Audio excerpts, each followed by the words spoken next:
Alex Volkanovski, as far as pound for pound, is number one in the world. As far as straight skill set, is by far the best 145er on the planet.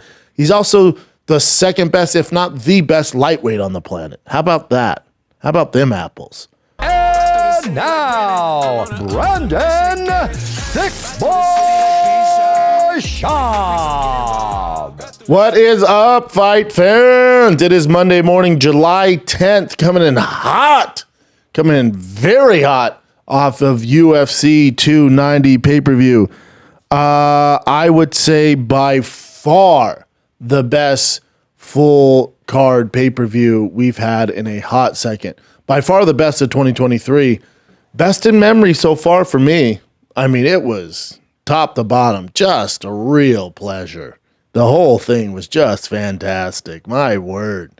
So I was excited to come in today and talk about this card. This card was so good. I could have done a recap right after the freaking fights. I was hyped up. It's hard to sleep when the fights are this good, man. Just the whole card. The whole freaking card from Robbie Lawler, Bo Nickal, Hooker, Dricus du Plessis, Pantoja, Volkanovski. There's so many freaking storylines going on. The Real Housewives of the UFC is popping right now with all the drama, all the storylines, phenomenal fights. You have Robbie Lawler, the great one, retiring. The UFC finally got it right, gave him a proper send-off. My God, was that a proper send-off? If you had a dry eye, you are a communist. Robbie Lawler, just, man, the legend, and did it on his terms and did it the right way. And they gave him full kudos for that, which he deserved. A guy who is basically RoboCop, who doesn't show any emotion, was emotional in the octagon, and man, it was cool to see, man. That's how they should do it. And I think the UFC, they've gotten blowback before, right? And sometimes the way they sent off Shogun, right? You it's like dead man walking. You just give him some nightmare of a matchup and then send him on his way. They got it right with Robbie Lawler, even though he was a dog in this fight against Nico Price. Anybody that bet against him, move to North Korea. If you bet against Robbie Lawler, move to North Korea, dude. That first rule of Fight Club, don't bet against Robbie Lawler. I know he's had fallen some tough times, but you never bet against Robbie Lawler. That is the first rule of Fight Club. Or Dan Henderson. If you're American, we don't bet against those guys, no matter who they're fighting. So shout out to Robbie Lawler, man. Just the whole freaking card. Bo Nickal, dude. What Bo Nickal did to that Valentine Woodburn was offensive. It was offensive, and that's exactly what should have happened. Now, I will say this, no one's higher on Bo Nickal. He is our Lord and Savior. He's the great white hype. I can't remember a guy of his caliber, and DC alluded to it on the broadcast. He goes, if there's a blue chipper, he's our blue chipper. I can't think of a guy at his level that had this much hype and promise that I was this excited about. With Conor, it was different because he's coming over from Cage Warriors for Cage Warriors as a champion, and there's some hype on him. Rogan and I alluded to him a little earlier before that. The fight world, the hardcores knew who he was. He was coming in, so he was damn good already by the time he got to the UFC. With Bo Nickal, you're talking about a guy with his wrestling background, that dominant, and then I think what adds to his kind of uprising is people in the fight game who are well respected. Like, you've never seen anything like this, dude. Like, you're talking about Jorge Masvidal, you're talking about the ATT team, all of them. Like, I'm telling you, man, this kid is a problem, and it ain't just his wrestling. We're like, really? Because usually, when a guy of his wrestling caliber, it takes a while to get comfortable on the feet. It takes a while. It's always a liability. You're always like, yeah, he's gonna have to get the takedown. But how fluid Bo Nickal is, it's tough to say this, but we've never seen anything like it with a guy with only 5 fights and fighting in these high-level fights, being on the main card of this huge UFC. We've just never seen a guy pass the test this easily and look this damn good. Like, usually there's always something you can, the biggest knock on him when he fought Jamie Pickett was like, oh, he didn't get that arm triangle fast enough. You're like, okay. Like, oh man, he didn't lock it in right away. It took a little longer. You're like, okay. And then, they put him against this Val Woodburn, who the UFC, for whatever reason, obviously it was a really short notice fight, the UFC kept harping on him being a landscaper. Like in the countdown, just him on those riding lawnmowers in Florida, cutting the lawns. Usually they shy away from that. The last time I can remember they did a guy like this was my boy Pat Cummins, right? Pat Cummins was working at a coffee shop, and they really remember when he got the call to fight DC, which was a tall order. Because DC was pretty established at that time. So he had the call to fight DC, and he got the call by his coach driving up to his drive-through window at the barista, when he was the barista in the coffee shop. He's like, hey, just got a call from Dana White, you're fighting DC. He's like, cool, I fucking quit. Like, walked out, and the coach picked him up. They kind of focused on that with him, and obviously that fight didn't go his way. And they kept saying what I find interesting too. And this dude, Val Woodburn, all kudos to him to step up and fight Bo Nickal, who is basically our LeBron James right now, is insane on that short of notice, only having 7 fights, But it's funny that like it's going to be life changing. Like this guy gets the call, life changing. It's like, or he's back to cutting lawns tomorrow because he got knocked out in 30 seconds. There's also that. That's usually how these things go. It's very rare they bring in a guy who's not UFC savvy or UFC caliber. And I'm not saying he's not, but he's nowhere near a Bo Nickal level. Now, if he would have fought somebody else, that isn't Bo Nickal, who knows? And they're going to give him that opportunity. That's one thing I think they do promise. It's like even if he got knocked out in 3 seconds, he's still getting another fight. That's the way they show respect, because he did give Bo Nickal the opportunity. But to say it's life changing, it's like, I don't know, probably made 10 grand. 10 grand. He's back cutting lawns this morning, Now, if he would have won, yeah, now you're talking about something a little different. And Bo Nickal's not who we thought he was. And then Valentin Woodburn's in the UFC, and he's fighting other guys and trying to become a contender. That might be a different story. But usually these things go as they should, and, you get dealt with in 38 seconds. I think what was more surprising is how comfortable Bo Nickal was on the feet. And again, you're only talking about 38 seconds, so we didn't see a lot. So just the way he got it done, I think, surprised everybody. Surprised Woodburn. Woodburn didn't realize he was getting punched in the face. He shot for that takedown on Woodburn, which I knew was going to be a bit of a struggle because the way Woodburn, his structure is short, so it's tougher to get to those legs. But I don't think that was a case of Bo Nickal attempting and failing. I think it was an attempt to set him up for the knockout. That's what I think was going on there.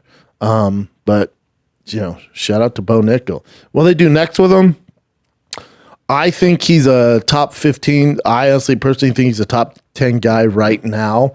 But, again, there's no sense in seeing if he is, even though if I say that or the UFC brass thinks that, there's no point in pushing him into the top 15 right now. What you would do with a guy like that is give him not Woodburn's, a guy who's cutting lawns coming off, the regional circuit, but you'd give him more UFC vets, see how he does. But at this rate, keep building it. Boxing does this well. Keep building the hype, and keep building the star because he has a pretty established fan base. You keep building that, and then when it's time, you put him in there against the top 15. But at this rate, he could fight 10 times a year. Just starching these guys in 30 seconds. But I'm always an advocate for it's a marathon, not a sprint. Take your time. With him, I could see sprint him a little sooner than some of the other prospects, and I think you'd pass that test. But there's no upside. There's only downside with that. So I do think you keep him, in the second gear they got him in before we just launch him into fifth gear. So I think you're going to get another guy that you probably never heard of next, but he's going to have probably 3 or 4 fights in the UFC, probably a winning record in the UFC, and Bo Nickal's going to handle him, and then there's going to be more demand that he fights a top guy. It's weird, the people that hate on Bo Nickal, it's like, what do you want him to do?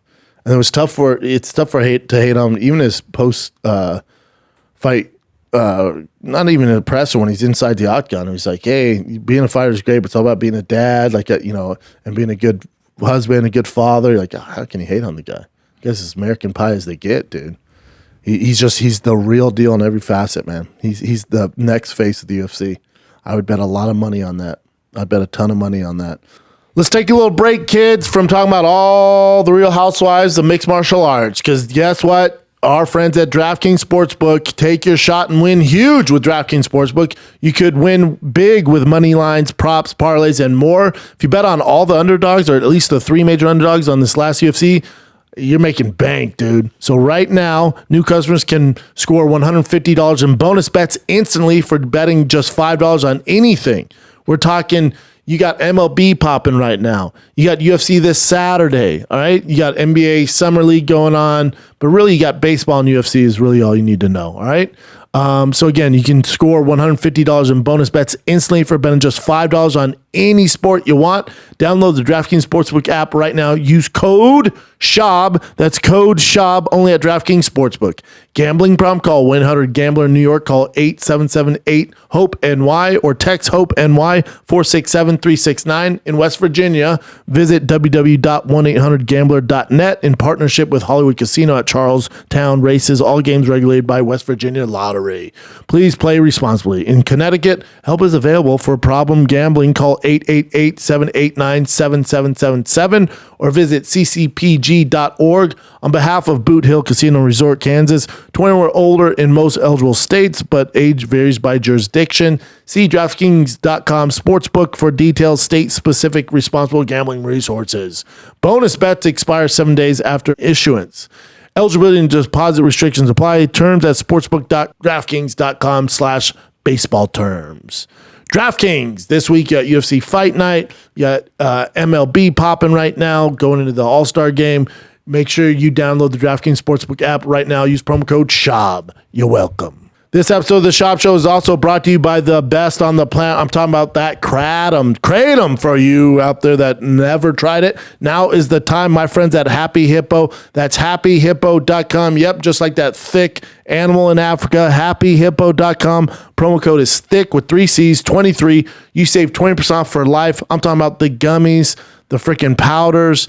They got the instant shots, which I use for every single thing that I do. Helps me get in the zone, gives me that warm, fuzzy feeling. We're not talking about like a crazy energy drink. No. We're talking about Kratom to get you focused for all of life's endeavors. They got it all for you right now. They have that fast energy. They got the balance energy. They can slow it down for you. Again, capsules, extracts, powders, flavored Kratom. They also got the Kratom K-Dips. The first ever market pouches. You know, I like my freaking pouches, but when you talk about Kratom pouches, no one's ever done it except my friends at Happy Hippo. This is the wintergreen, the Razzle Dazzle. They're all phenomenal. So whatever you're looking for, get it from Happy Hippo. Now's the time to try Kratom, all right? And you can go to happyhippo.com. Promo code is THICC23 for 20% off for life. You can share it with your friends. Use it as many times as you want, and you can get 20% off. Again, that's happyhippo.com. Promo code THICC23. You can use that promo code for life to save 20% off the best freaking Kratom on the planet. The only people that I trust is Happy Hippo. That's happyhippo.com. Promo code THICC23. Let's get back to the program. Dan Hooker, Jalen Turner. Hooker looked fantastic. Can't believe he ate that head kick. That was absolutely insane. And it wasn't like Jalen Turner had an off night. Jalen Turner looked like a world beater, too. You know, missed weight, which was a bummer. But I had Dan Hooker winning the fight. Definitely did. Dan Hooker that broke his wrist. How about Rogan goes, what happened to your arm? He's like, it's just a scratch. But he told the ref, don't raise this arm. Yeah. That's how bad it was. So Dan Hooker's going to be out for a hot second with a broken wrist. But at least he's coming off, going into surgery with a good win. And then, there would be, it's tough to say there's an MVP of that main card. Obviously, Bo Nickal did his thing, but he fought a guy, who's cutting lawns last week. Dan Hooker, fighting 11 versus 12 is a great fight. But can you name anybody in our space that gave Dricus du Plessis who said he was going to win this fight? The only guy I know who stuck up for him was the Schmo. When we did a fight companion, and even off air, the Schmo talked about it, and he's like, I'm telling you, man, du Plessis, he's a problem. I was like, in what facet? How do you see him winning? He's like, he's just awkward, and, his coach did say, his nose is going to get better, and his cardio is going to be better. I'm like, come on, this is bullshit. They ain't lying, So, to doubt Dricus du Plessis is insane. But it's tough, too, being with what we do, to watch the videos, the footage on DDP, and go, this guy's a world beater. Just because his style's so different, it's awkward. At times he looks like he's out of control. At times he looks like his head's over his skis. It looks like he's fighting downhill at all times and the technique's not perfect. But for him, it's perfect. He knows exactly what he's doing. But if you haven't seen that before, I think for people in our space or people that watch a lot of fights, you're just like, yeah, this guy's just, even, he doesn't look like a Brad Tavares. He doesn't look like a Darren Till. It doesn't look like a Derek Brunson. Sure as fuck doesn't look like a Robert Whittaker. But it works. It works for him. His style works for him. He's the only guy that can pull this off. And he's having success with it. And I think, too, for Robert Whittaker, you're not going to get a guy to mimic that fighting style, which is a huge advantage for du Plessis. You're just not going to get a guy that you're getting in real time. It's kind of like when Wonderboy first came to the UFC, completely different style, obviously. And you can bring in some karate, taekwondo guys, world champions, but when you mix in the MMA, his still Wonderboy style was different, but he's at such an elite level.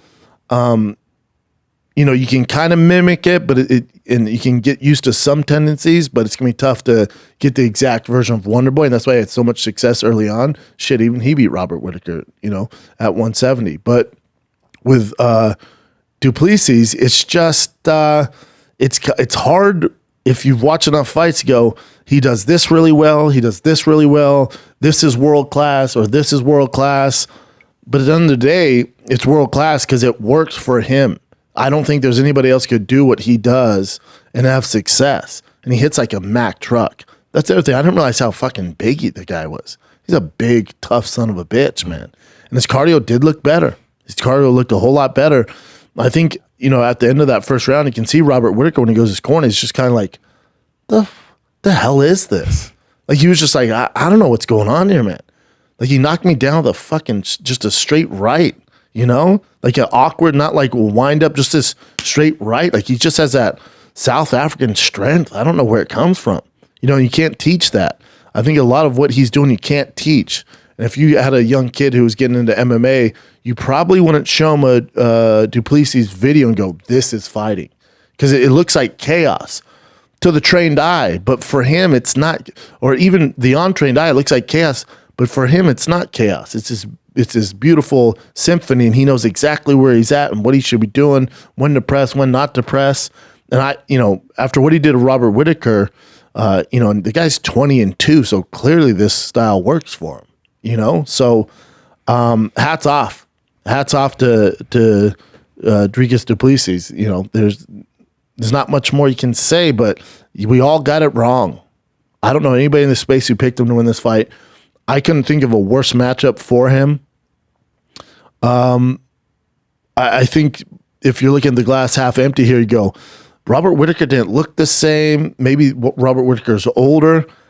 I think that's a cop-out. I think you just got to own and go, nah, man, DDP's the real deal. I think Robert Whittaker, you look at his fights before this, he looked pretty fucking good. You can't say this is an older version of Robert Whittaker. I think Dricus du Plessis is that fucking good. And it's time we start acknowledging it. Does he look like an Izzy? No. Does he look like a Wonderboy? God, no. Does he look like a Tyson Fury when it comes to the boxing? Does he have the kicks of a Yair Rodriguez? No, man. Does he look like Alex Volkanovski or even Brand Moreno with his boxing? God, no. What he looks like is Dricus du Plessis that we've never seen, and it's fucking good. And it's damn near impossible to beat. And now, and it's, I'd love to talk to his coach. Hats off to them. They've done a great job with him in tuning his style and getting it to this world-class level and nobody believed in him. Nobody, but his coaches and probably his few family members thought he was going to be at this level. I would love to talk to his coach, when they talk about the 5% breathing, stuff like that. And then when you're like, wait till you see him. Okay. Because I think part of the problem is we're so jaded in this business because fighters come with so many excuses and there's all this bullshit, or you'll hear an NBA player out my the reason I look bad is I rolled my ankle, or this football player says this, or this fighter blames it on this. I'm like, okay, dude, whatever. When you hear a guy had surgery and he only had 5% breathing, like 8%. That's 8%. Like, God, this is such bullshit, dude. But do you see it? And you're like, okay, maybe there's something here. Maybe they're telling the truth here. It's when you see that, He looked so much better, and he didn't look like he was breathing hard. Looked like Robert Whittaker was breathing harder. Like, damn, this. All right, you gotta trust in that now. So coming to his next fight, when he says something, we should probably listen a little better. Now, when it comes to his coach, this is where this fight gets interesting to me. So du Plessis wins, beats Robert Whittaker, completely annihilates him. That fight wasn't that close the entire time. Robert Whittaker could just never figure it out. The high guard of du Plessis, nothing. Even the check hook wasn't really landing.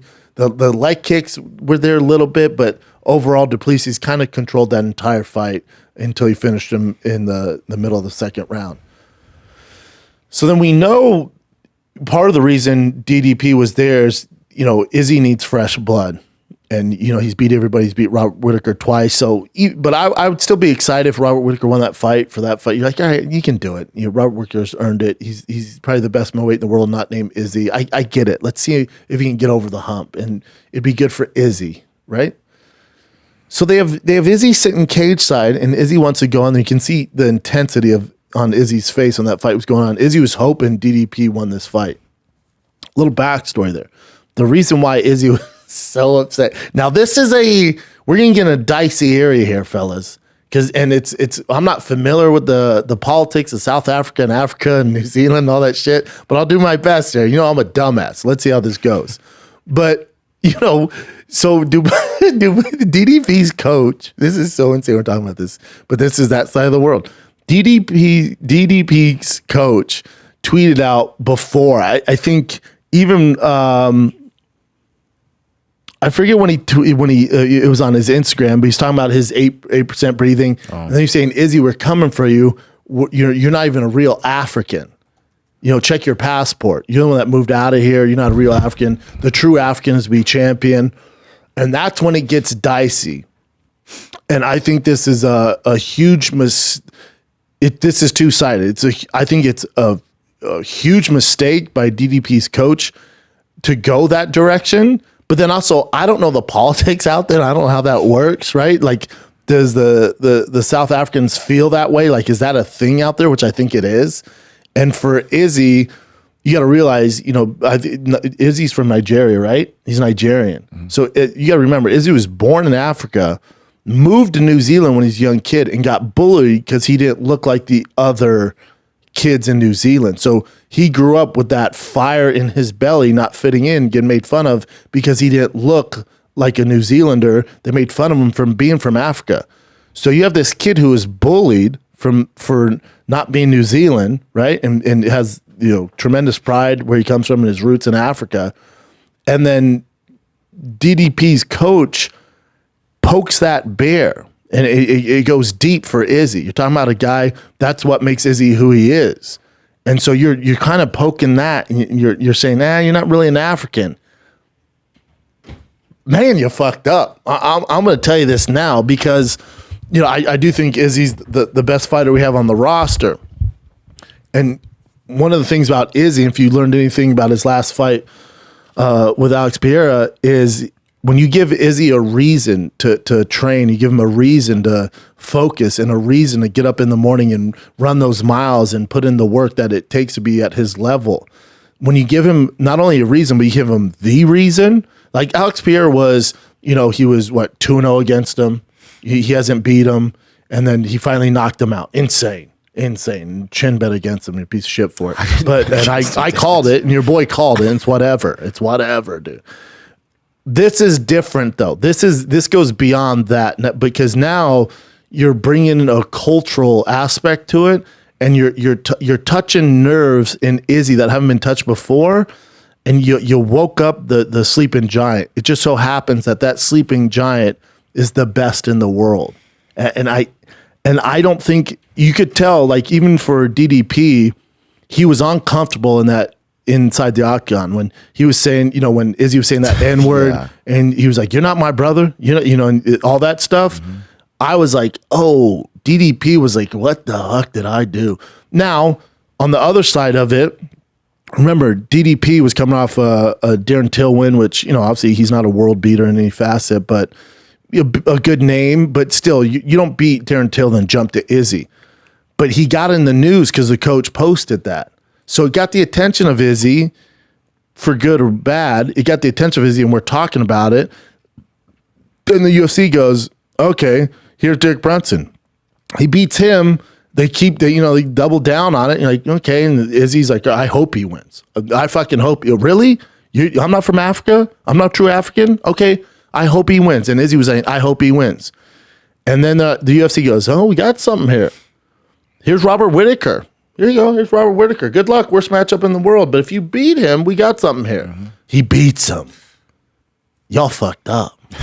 Because now, and you can tell DDP, and who I want to see now if DDP's team runs with this still. Because over there, it's getting a little dicey. And the last time we had kind of a cultural war like this, Conor and Khabib, if you remember that got where like there's shit talking, and then when you cross the line, that's when it goes to, when Conor starts talking about Muslims and stuff like that, and kids, and it gets weird. It goes beyond the sport. Now, if you're the UFC, Dana's like evil, like yes, right? But I'm just curious if DDP's team now is going to, let's pull back on that. It's too late. It's too late. You're dealing with an African elephant in Izzy that never forgets. And we'll find, if you give him a reason to be motivated and focus and bring out the best in Izzy, my God, did you do it? And I think it got you the title shot, but your coach fucked up. Your coach fucked up. I really believe that. I think you woke up a sleeping giant, and you're going to get the best version of Izzy. Boy, is that tough to beat. Now, I think we've all learned in this space, don't doubt du Plessis. The guy has skills. That being said, it got you the fight. Kudos. Be careful what you ask for. Be careful what you ask for. So it's interesting. I would love if they just had a camera, a cage side camera on Trump when Izzy kept saying the N-word. He's like, what is happening right now? What is going on right now? He probably didn't understand the politics of South Africa. He's like, why does he keep calling him the N-word? Why is he not his brother? And you could see Dana like explaining the fight to him. He's like, actually, here's what's happening. And Trump's like, oh, this is insane. So I think it's the best fight to make. And, Izzy's fighting in 2 months. So I don't know. I would assume du Plessis takes the fight and he's going to be fine. He didn't take much damage in this fight. And it's not going to come around often. What the UFC could do is because it's 2 months, they could do a Strickland in the meantime. That would kind of kill the hype though, right? So, I agree. Yeah. I think they got to strike with irons hot. And if you're DDP's team, with his fighting style, he's, looking at it in the way he beat Robert Whittaker, he's a top 3 guy. He just is. We got to give him his credit. So, but it's so tough to get a title shot. It's so tough. I think you just got to, all right, take a week off, get back into camp, or take 3 weeks off. You're in good shape. Then let's get back into camp. Start focus on Izzy. That would be their best shot. The only way I don't see that happening is for whatever reason he has some injury that happened in camp coming into the fight, and he wants to rehab that. Then they would probably go with Strickland. And the Strickland one's interesting too. If the stuff Strickland said on Rogan, it's tough to market. It is what it is. It's tough to market. It's very negative, right? So, like a lot of that, it's like a dark cloud. I do think Strickland gets a shot, but I don't think it will be in Australia. I think people would be very disappointed if it's not du Plessis. Yeah. Because now that thing's going to sell no matter what, whether it's Strickland or du Plessis. But I just think there's going to be more hype around if it's du Plessis. 100% right now. 100%. I mean, he beat Robert. How du Plessis, again, it's just all predicated if he got injured during camp, because in the fight, he's going to be fine to fight in 2 months. So we got to know if he had injuries in that camp that he wants to rehab or whatever. But to do this in Australia and have that background, that weird dark energy of you're not African, ooh, man. Sign me up. And I'm curious because du Plessis looked like he was uncomfortable with all this. He didn't look like he was, it looked a little uncomfortable. Yeah. Like he's like, oh shit, yeah, here we are. My coach said that, now I gotta defend this. Good luck, man. It seems like that was what they pushed in the beginning, but then they backed off a lot, or at least du Plessis did. And now Israel's going with it. I'm telling you, fucked up. Yeah. You're talking about a guy that doesn't forget. He's a baby elephant. He's a baby African elephant.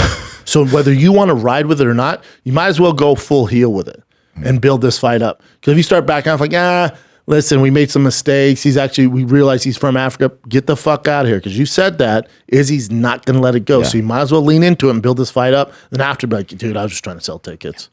But right now, if I'm advising him, it's going to be painful. You need a lot of hate, dude. And I heard even in like anytime he posts anything, even the comments are like, oh, the real African, like making fun of him, you know? So you're going to have to lean into that.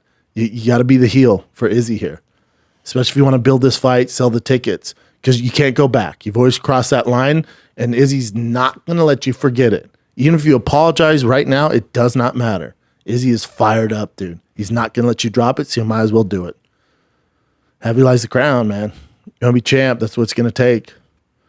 And that's an interesting fight. You know, I'd love to see if Izzy can figure out this weird, awkward Rubik's Cube that is DDP. You know, this weird Rubik's Cube we've never seen before. Looks like he's, you know, skating downhill and he's flailing, but he's not. It's world class. It's world class. So I can't wait for that fucking fight. Now I can't wait for it. Mm-hmm. You know, if it would have been a decision, it's like back and forth, controversial against Robert Whittaker, like, yes, man. No, everyone was super surprised and impressed. Fucked him up, dude. It was crazy. Beat the shit out of Robert Whittaker? I know, of all people. How dare you? So already you got Bo Nickal, Dan Hooker, great fight. Dricus du Plessis did the goddamn thing as the big dog. And remember, last week I said this is a fight, this is a card of mismatches. Well, a lot of this, and to make the card fun, I said the mismatches had to win. That's what you got. Robbie Lawler, mismatch. Nothing about this. Just before we even get to the big dogs, Robbie Lawler gets done in 38 seconds. Bo Nickal, knockout, 38 seconds. Then you get Dan Hooker, Jalen Turner. Crazy fight. Phenomenal fight. And then DDP comes out, beats the shit out of Robert Whittaker. You're like, what is going on right now? How are they going to compete with this? And then Pantoja, Brandon Moreno come out. My family's obviously super Mexican. Also, if you listened last week, I said it could be a rough night for the Mexican culture. Mm-hmm. This was a rough fucking night. You know, Pantoja, the guy's just doing it all. You know, he beat Makhachev, right? My bad, y'all. You know how that goes, man? Is you know, I was watching Volkanovski versus Makhachev, and I don't know if who knows where I got it? I don't know, man. I don't know. Who knows? It's on me, but sometimes that shit happens. Brain farts, man. It happens to the best. Yeah. Wish we had a computer we could bring that shit up, but that's on me, dude. That's on me. What's weird is, obviously, when I think I said in Fighting the Kid, Brian doesn't fucking know. I could say he fought Francis. Brian would be like, unreal, dude. That is unreal. He beat Francis and Ngannou. I'm like, yes, at 125 pounds. He fucking ripped the leg off Francis. Brian would be like, I remember that. So that Brian, I don't no fault on Brian. But I think I even said it during Dominic Cruz's interview. No one picked it up. I think because you just said it with such conviction, we didn't even think about it. Yeah. Maybe back in the day they did fight, and I don't know. No, man, he's 125 pounds. That's insane. All of us fucked up. Yeah, but dude. Like between you two, usually I would like pick stuff up, but at that point I had. That's a big statement, man. You might want to lay low for a little bit, brother. Rick killed a guy. You might want to lay low. But yeah, the entire staff, including myself, just wrote on that thing. So shit happens, man. But for Pantoja, you know, not a fan favorite coming into it. I told you guys, I think he was the most talented guy not to become champion. You know, had 2 wins over Brandon Moreno, but that was a while ago. You know, there wasn't a lot of hype coming into this fight for the guy. And then you watch the fight, and here's when it comes to the judging. This is what messes me up. Is I probably judged it the way you guys did before I talked to Dominic Cruz, you know, months ago, and he said as a companion, he goes, you know, all of us had to sit in, and even Laura Sanko talked about this. She sat in with the judges and how they score it, and damage is their number one criteria when it comes to judging. Damage is number one. So that made me sit back and go, okay, I got to start judging fights a little different. Because I used to always judge the takedown, the control, whoever's controlling the fight, whoever, you know, is landing the more takedowns is probably going to win in a decision. That's probably going to be the victor most of the time. But I gotta reassess that, because if Dominic Cruz, who's probably the brightest mind in the game, Laura Sanko, who's a fucking beast, Sanko is a beast. She knows her shit. They've all sat in on the actual judging criteria, and they said damage is number one. All right, I gotta recalibrate the way I look at fights. So I went into this card with that in mind, and even though Brandon Moreno, he was having a success in all the rounds early on, except for the first round, right?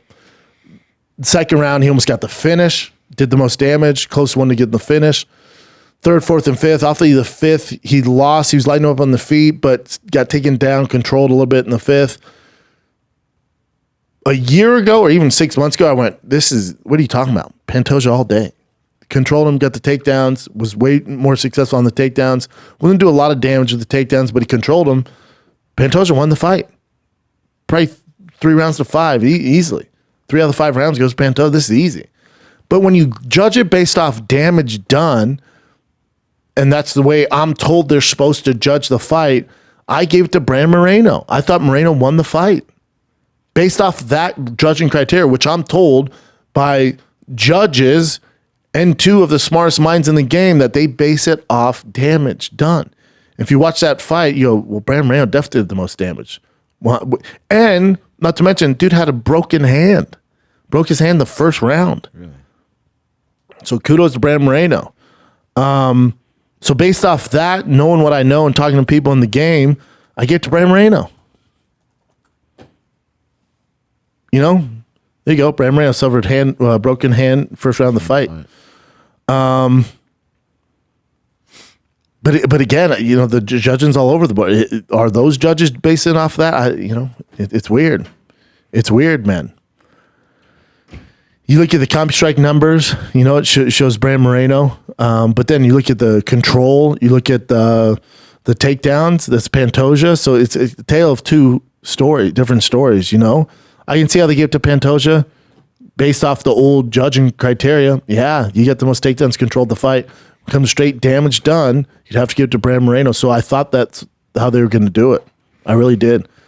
And the guy who gave it 46-49 for Brandon Moreno, people were like, that is ridiculous. It's like, it's not if you're judging based off damage done. So who knows? You know? I literally just watched it like intensely, and then I just felt overall Brandon Moreno won. But then that's not how the rules, you know, that's not how you judge a fight. You got to judge it round by round. But I seriously thought he won most rounds. I don't know. Again, I thought he did the most damage. So if we're judging a fight off most damage done and the closest to finish in the fight, it'd be Brandon Moreno. Brandon Moreno won the fight. Pantoja won the contest. Does that make sense? Yeah. Well, I'll tell you what. Even though his English isn't great, but you can't help but be a Pantoja fan after that in the octagon. Oh my gosh, that made me cry. Oh, when he was like, "Dad, are you proud of me now?" You know, his dad abandoned their entire family. Yeah, dude, you're like, "Whoa, this is heavy." Yeah, I'm a fan, dude. Yep. I wouldn't have bet against Pantoja if I knew he had daddy issues. This is shit I need to know, dude. No. If I knew his dad left him and he had that fucking fire in his belly to prove his dad wrong, I would have took Pantoja all fucking day, dude. What? You guys just left that out? His father just dipped out and was like, y'all are losers, man. I'm out of here. Then becomes world champion and gets on the mic. He's like, you proud of me now? You're all, I know. Fan. I was like, oh, that's my guy now. Yeah. You had a shitty dad that didn't believe in you and you're world champion now? How can you not like the guy? Then his wife is there and he had so many kids and they're all happy as shit. And he goes, this is my crew. You're all, he's all about family. He's a good dad. I had no idea too, man. Damn. No, the UFC didn't tell that story. Now, I don't know. I don't think anybody knew the story. I guarantee that story's going to come out now. They're probably going to go in the favela where the fuck he's from. They interview the dads. That's like, this is bullshit. Dad. I always knew he was going to be champion. Give me 10%. Terrible. As far as what's next for Pantoja, I mean, am I crazy? I think it's another Brandon Moreno fight, even though he's 0-3 against him. It's kind of like that Izzy Alex Pereira thing. It's like, no, I know he's 0. I get it. He's 0-3. I get that. But Moreno, we can see him how he could win this fight. He's also the biggest name in the division. And look, so you have Figueiredo's out. He's fighting Dominic Cruz, by the way. So you have, he's jumping to a different weight class. He's going to fight Dominic Cruz. And I asked Dom, he's like, we'll see. Maybe, we'll see. I have an injury. I'm recovering. Dom, you could give me a solid. I'm like, I'd like to fight Figueiredo. Even, probably you signed the deal when you said that, whatever. But so Figueiredo's out. He was number 1. So Brandon Moreno would drop to 1. Amir Alabezi's there. Brandon Royval. Pantoja already has a win over Royval. Go to Pantoja's record for me, Chin. Because I'm pretty sure he beat Amir too. Hasn't fought Amir, so they could do Amir. See, he lost to Figueiredo already. So he's beat Brandon Royval. He's beat Askarov. Even though it's 0-3, I think you do Brandon Moreno. And Brandon Moreno is the face of Mexico. Boy, Mexican champs. Everyone's like, dude, Mexico, they got 3 champs. Goose, goose, goose, goose. Andale. Gone. Now you have Alexa Grasso. That's it. All on Alexa Grasso now. And Brandon Moreno, there was such an opportunity for him to become this superstar. This international superstar. So there's just, if I'm the UFC business-wise and just what I think is the right thing to do, you give to Brandon Moreno. That's what even Dana White talked to the Canadian reporter, Aaron Bronstetter, and he was like, would that be the next fight? He's like, dude, this fight was so amazing. Who wouldn't want to see the next? Even though Brandon Moreno has those, quadrilogies, or what do you call it? 3. Well, with Davis and Figueiredo, he's fought 4 times. Yeah. So why not again? Yeah. It's exciting. What else you can do in that fight? I think if they fight again, Moreno beats him. Knock on wood. Unless Pantoja's dad comes to the picture. Yeah. So I would give it to. I'd love to see a Brandon Moreno Pantoja for the 4th time, even though he's 0-3. It's just different. It's just different. And then Volkanovski, Yair Rodriguez. It was funny. Some guy was talking shit to me because I was like, Volkanovski, there's no one at 45 who's ever going to beat him. It's not a knock on Yair Rodriguez. It's just never going to happen. And the guy's like, oh, Schaub picks Volkanovski. I'm definitely taking Yair Rodriguez. I'm like, cool, dude. Put all your money on Yair Rodriguez. Let me know how it goes for you. It's not a knock on Yair. It's not a knock on Brian Ortega. It's not a knock on any, Josh Emmett, whoever it is.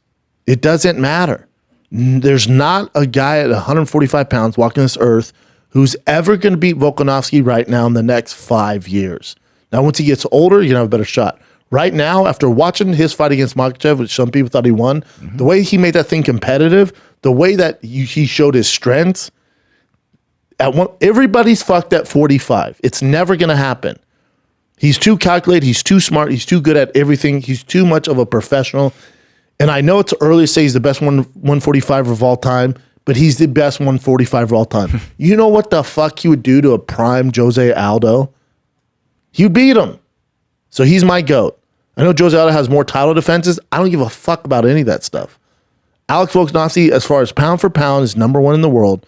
As far as straight skill set, is by far the best 145 around the planet. He's also the second best, if not the best lightweight on the planet. How about that? How about them apples? He went toe-to-toe with Makhachev. Nobody else can give Makhachev that fight. I think he beats anybody else at 155. Not named Makhachev. That Makhachev fight's tough. I think he can get over on him. But, I just think at 45, there's just, the guys can't compete. That wasn't even a fight, by the way, guys. That wasn't even a fucking fight. And that's why you're coming off that co-main event with Pantoja, Brandon Moreno, this epic fight, the 2 best in the world. That's how those fights should go. Very competitive. One guy's good at grappling, jiu-jitsu. The other guy's boxing is exceptional. And then you got to figure out the game plan. But one guy has success this round. The other guy has success this round. It goes back and forth. It's a war. It's one of the fights of the year. But in this case, there's not a guy on this planet Volkanovski's going to fight that's going to give him a tough fight. It's just not possible. Hate to tell you guys. It's not going to happen. And next for him was a homeboy who was cage side. In Topuria. Yeah. Listen, I'm a huge Topuria fan. Huge. I want to see Rodriguez Topuria. That's the best 145 in the world, not named Alex Volkanovski. Again, I'm huge on Topuria. This isn't a knock on Topuria. It's not competitive, guys. He beats the shit out of Topuria. I know Ilya Topuria is undefeated, stuff like. I don't give a fuck. This ain't a competitive fight. He's a plus 400. That's just where we're at right now. And also, you're not going to get that fight because Volkanovski, now he said he might come back in October, maybe comes back in November, December. He's going to have surgery, but he's bounced back before from surgery and comes back fast as shit. As far as if you're going to take one fighter and show somebody who's professional, who's like the Tom Brady, who's like the Cal Ripken, who's the Kobe Bryant of the UFC, it's Alex Volkanovski. There's not a more professional guy on this planet. There's not a guy more driven. He has that GSP had the same thing where clearly he can beat Yair Rodriguez however the fuck he wants. And he should go in the fight going, I got this. But he finds something, GSP did this for every single fight. He'd find something the guy does really well that makes him scared to train his ass off. GSP did that against Koscheck. He did that against even Dan Hardy, who he's a massive favorite over. He would find something that would get him up in the morning and train his ass off. Alex Volkanovski's the same way. He finds one thing that gets him scared and he goes, oh, it's going to be a tough fight. Then he trains his ass off. Most guys that get to that level, they coast. A lot of them will coast or go, it's about me. Volkanovski makes it about the other guy, and he finds the one thing to make him scared. You know? Very special. Very, very special.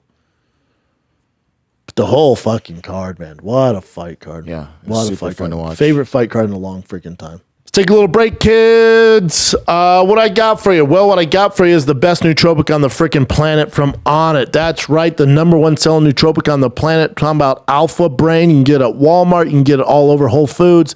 They all have it. All right. And if you get it off Onnit.com, if you get it from the site, you save 10% off when you use the promo code Schaub.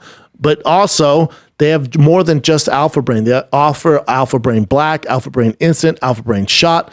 Alpha Brain Black is what your boy uses. It's the highly concentrated Alpha Brain. So if you tried the regular Alpha Brain, which you should, there's no reason not to, you get your money back if you don't love it. You can share it with a friend. You don't have to return the product. You get your money back.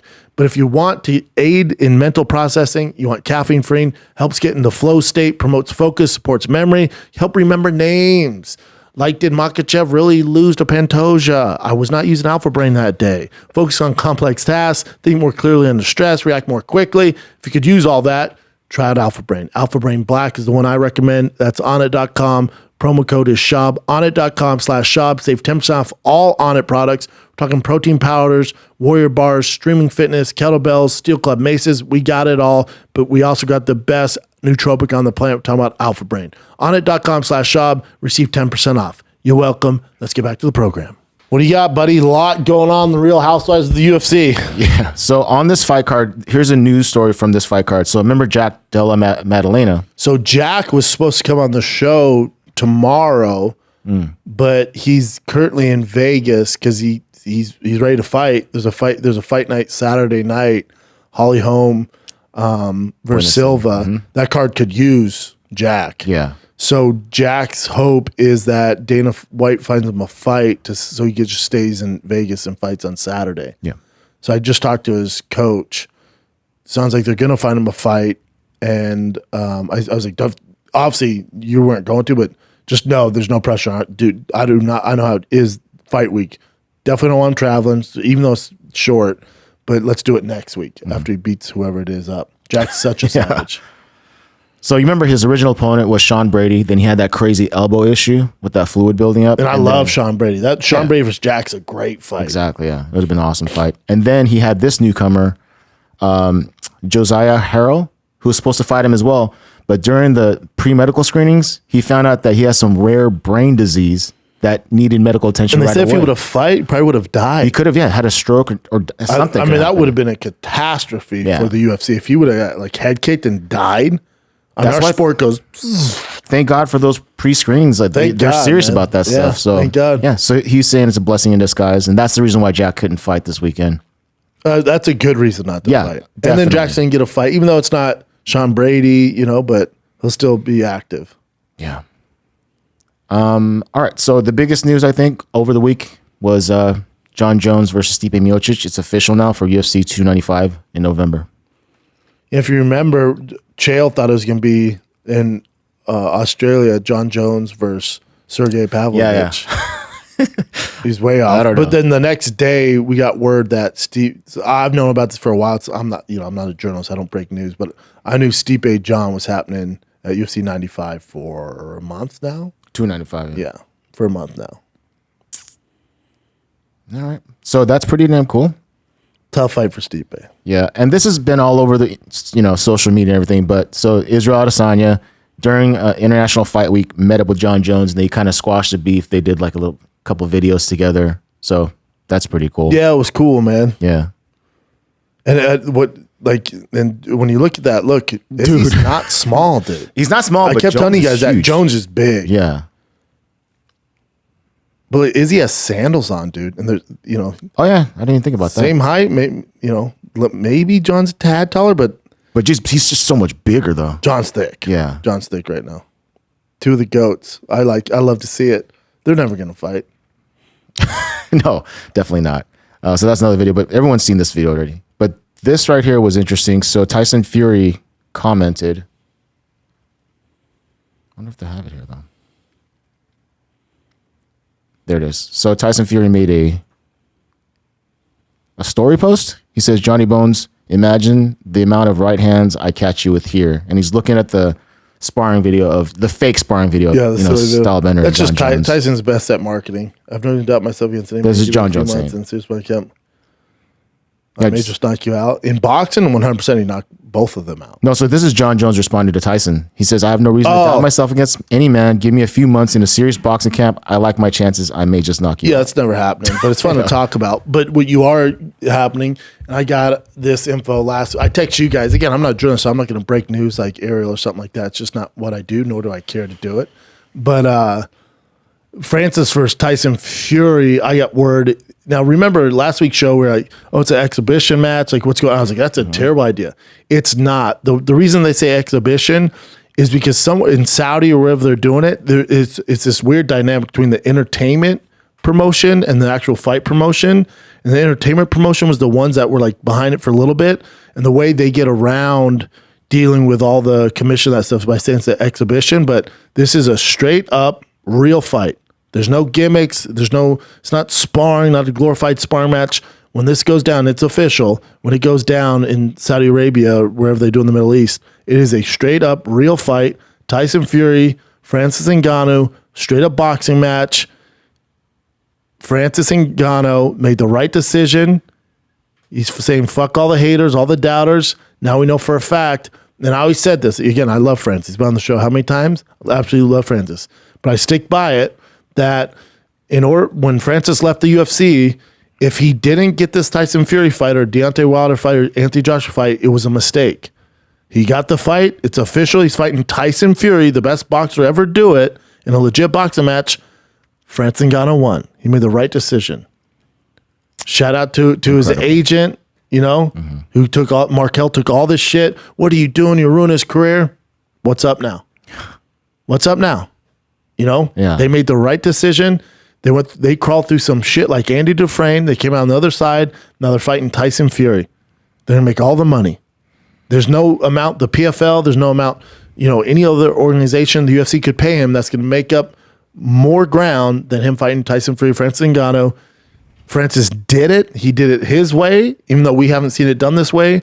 A lot of naysayers, including myself, went, man, if this Tyson Fury fight, which we didn't hear much about it, so it looked pretty grim for a while, I thought, oh man, he's just going to fight in PFL. Guys, we don't know. This is a nightmare. Even if he makes money, how are they going to pay him? Who's he going to fight? Well, what is he going to do?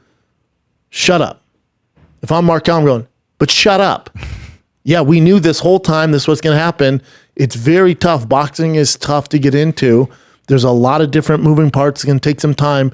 Just relax. We all went, you made a mistake. No, I didn't. But everyone else, you made a mistake. You've ruined Francis Ngannou. What's up now? Shut up. They won. They changed the game.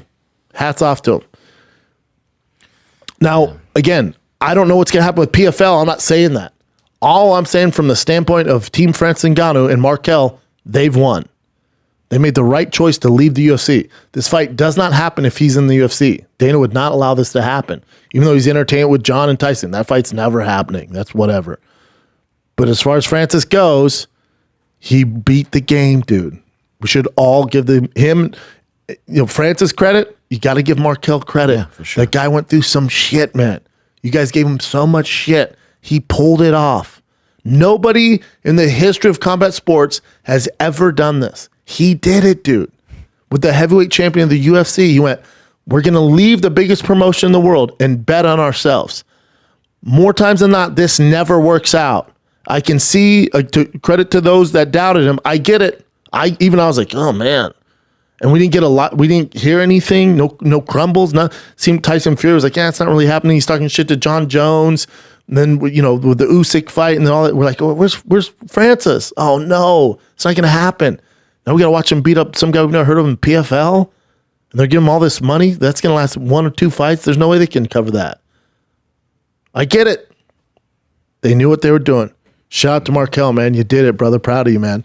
And Francis, my God, dude. This is insane. This is history, dude. History.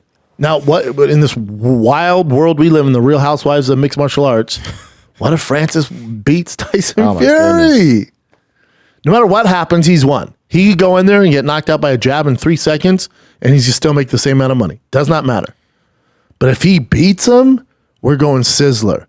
And if you happen to be a Dana White hater, which I'm not, very clear, I'm a huge Dana White fan. But if you are, you want Francis Ngannou to win. You want him to win. This gives every fighter more leverage. What Francis is doing is leading the way for other fighters that are stuck, that feel like they have no voice, that feel like the UFC is the only show in town, even if they're mistreated. What Francis is doing is he's taking the hits for them, going, no. Look, there is a way to do this. There's another route you can go. You just have to be really good at fighting and knock out everybody you fight. That's the asterisk there. Don't get me wrong. Now, if you're 2-2 in the UFC, I'm not talking about those guys. But there is another route. He's showing us he's changing the game. You have got to give him credit for that. Francis made the right choice. It feels good to say that. Mm-hmm. You want him to win. Him winning is better for the fighters.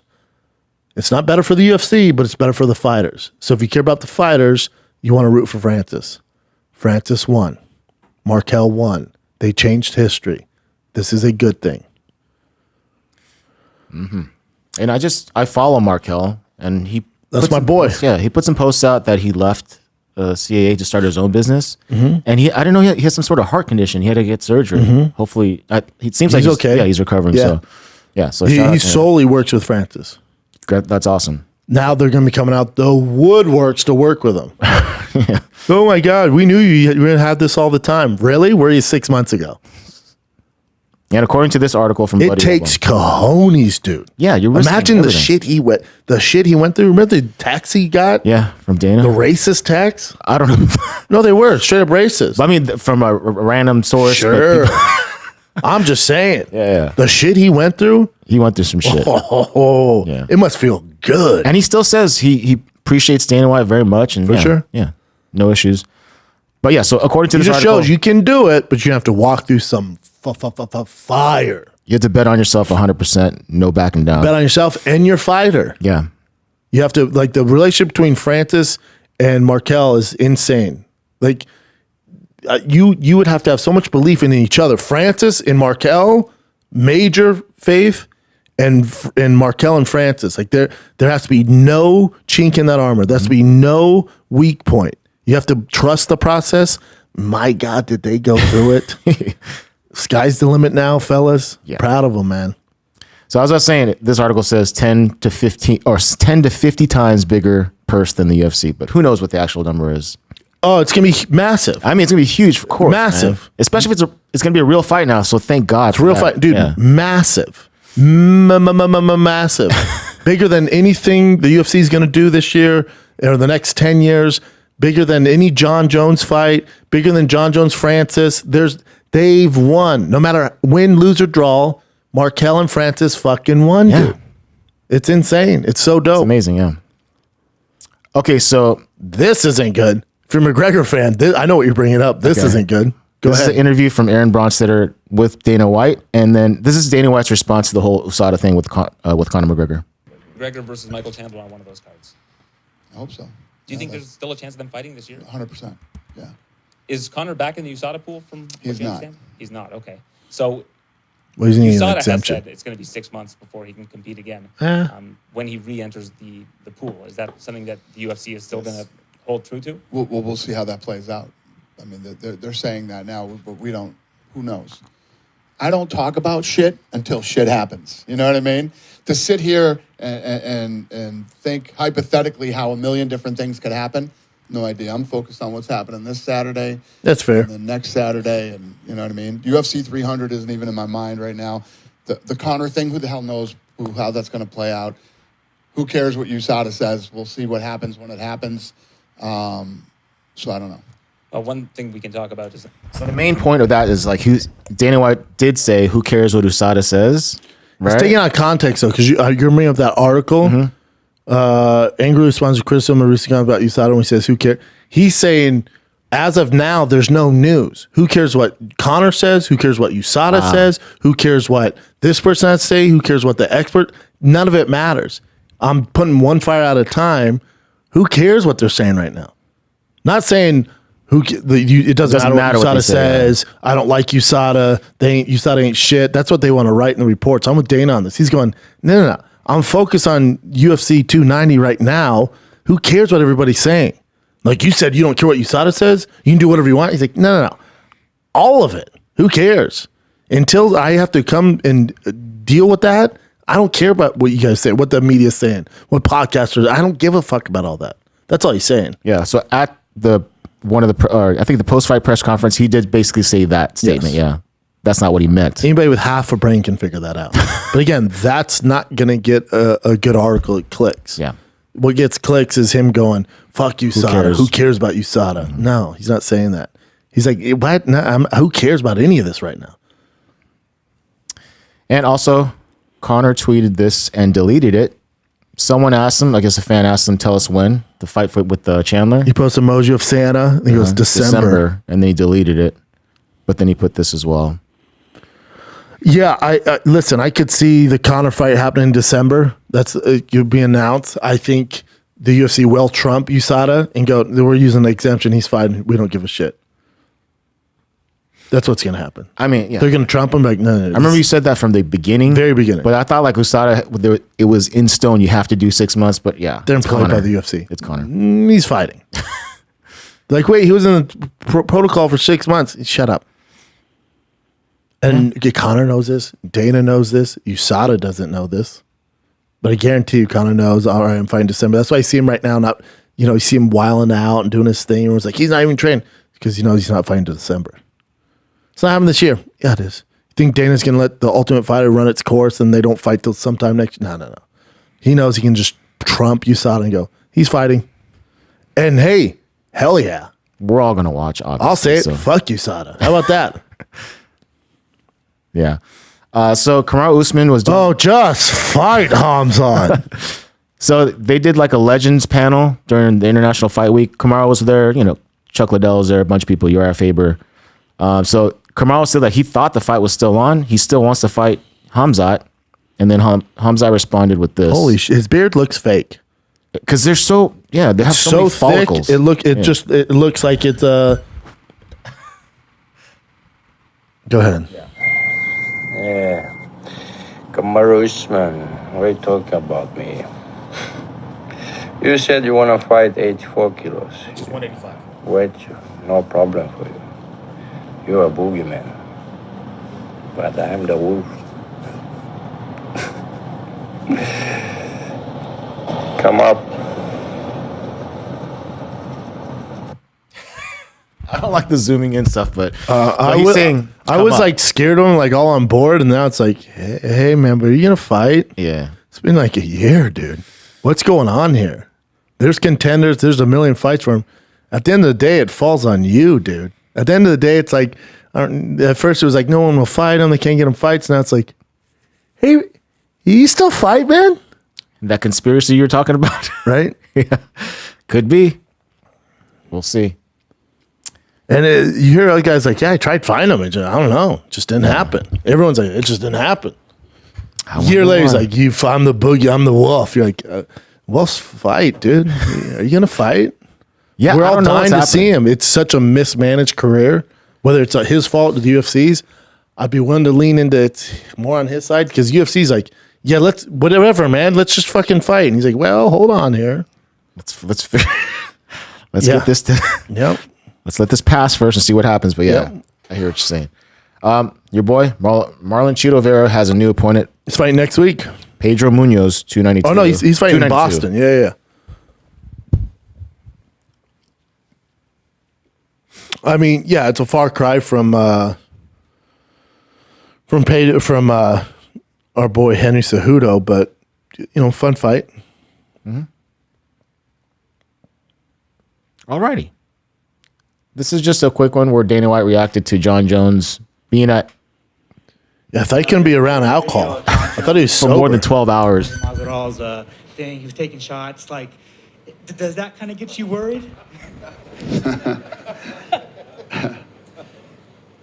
Listen, he's a grown man. He can do whatever the hell he wants. I always say this, John. More than 12 hours in Vegas is usually probably not a good idea for John. Yeah, I don't know. Listen, John has done very well for himself. He's been through a lot of shit. Didn't know what to He's made it say. through, I don't know whose idea it was to keep John here for days, but Hunter, was that your idea? Hunter's cool. Well, here we are. I'll plead the fifth on that, sir. Yeah, so he Trouble. was taking shots with Jorge Masvidal. Honor to meet you guys. Masvidal's close friends and confidants. Citizens, man, his promotion, his career, everything that he's doing, everything that he's done, may God continue to bless you. God bless you. Cheers up, cheers up. Let's go. Let's fucking go. Woo!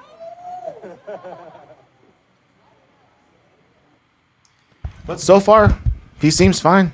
We haven't heard anything yet. The last 2 times that he's been in Vegas and drank, seems fine. So that's good.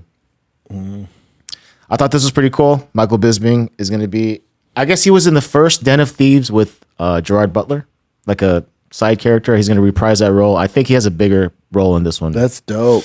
Yeah. Gerard Butler, O'Shea Jackson. Yes. Yeah, Ice Cube's son. Bisping's doing the damn thing, Dude, he's in killing a it. ton of movies. Yeah, he's crushing. I love Bisping. Oh, this is a very quick one. I'm not going to show the fight, but Dan Hooker, way back in the day, he fought someone 100 pounds heavier than him, a heavyweight fighter, and he beat him. Under Pride rules? Yeah, under Pride rules. God, Hooker's a savage. He's a real true fighter, man. like straight up True savage. fighter, yeah. But that guy was thick, dude. Yeah. All right. So for the BMF belt celebration part, apparently Jorge Masvidal is going to be the one that's going to be wrapping the BMF title. That's exactly how they should do it. When a guy's never fought before being like, you're the BMF. It's like, dude, you're an actor. What are we doing here? The Rock, yeah. Yeah, it's based off, Jorge Masvidal. It's exactly should be handing that BMF title out. Yeah, and he was the BMF winner, so that sounds right. And he said like whoever the next winner is should put the belt on the whatever. I think it should be Jorge every time. It's his belt. It should be called the Jorge BMF title. Yeah, I'm down with that. Too. Yeah, he's the BMF. Speaking of Jorge Masvidal, so this is the first face-off with Fabricio Verdum and Junior Dos Santos for that MMA bare knuckle event. I'm all about this. Verdum looks in shape, dude. I would not want to fight him. So does JDS. This is a good fight. Jorge's doing the damn thing. He's putting on good fights, man. Hell yeah. And here's some footage I found of Junior Dos Santos right now. He's jacked. Yeah, he looks good too. And then, of course, Fabricio. Oh, Fabricio posted that thing, but that's Fabricio here. Oof. And he is a savage, dude. He's 45 years old. Jacked. Yeah, he looks good. Yeah. He made fun of, I think, Little Nog because he had hair transplant stuff. But yeah. All right, I think we're almost done here.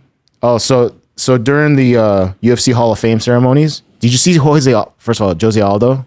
His emotion Crying, was yeah. insane. That's how it should right? be, man. It's a big deal. Let me just play it for you, but no audio. But you could see him just Yeah, it's so cool. crazy man. breaking down here.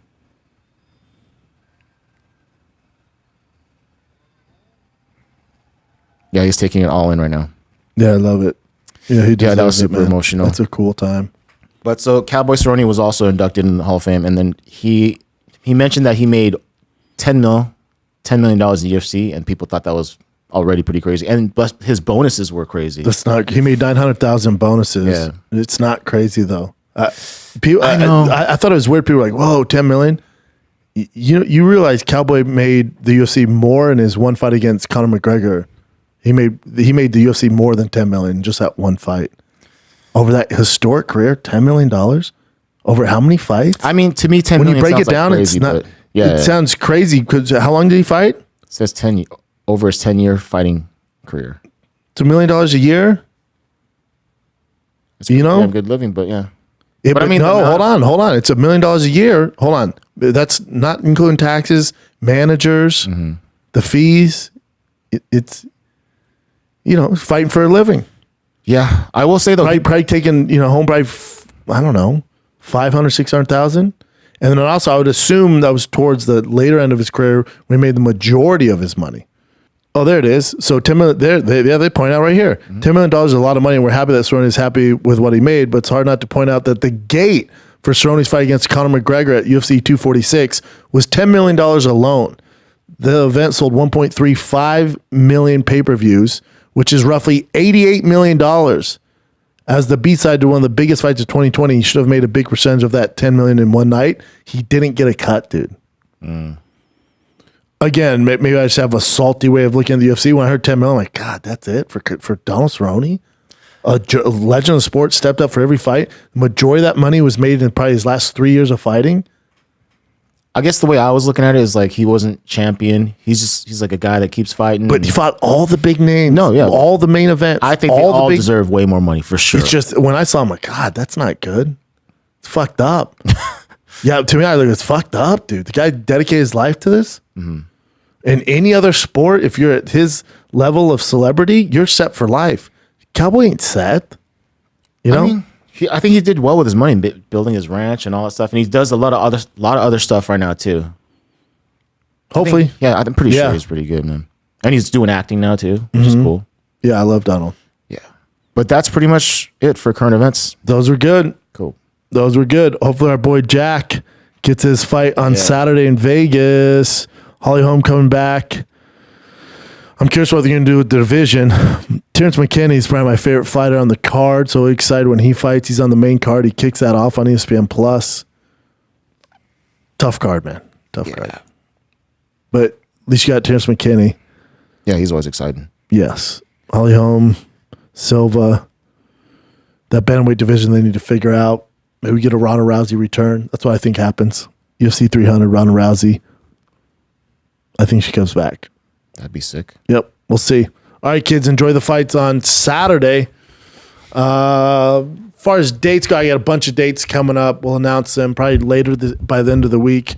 Next one, I'll be at the Comedy Store Thursday night. Get your tickets, 8 p.m. show at the Comedy Store. I'm just doing spots, though. It's not like a Brendan Schaub official tour day. It's just a spot at the Comedy Store. Up at the Laugh Factory this week as well. So I'll be around LA if you want to see me. Then next official one, you got Schaub and Friends at the Pasadena Ice House at 8 p.m. July 28th. Spokane, September 21st to the 23rd. Vegas, Skankfest, September 29th through October 1st. Niagara Falls, New York, November 4th through the 5th. I got a bunch of dates coming up in August and September. I'll be announced at the end of this week. All right? All right, kids. Love you guys. Be nice to each other. Thanks for watching, liking, subscribing. We got a bunch of content coming up, so make sure you stay tuned. Love you guys. See you next week.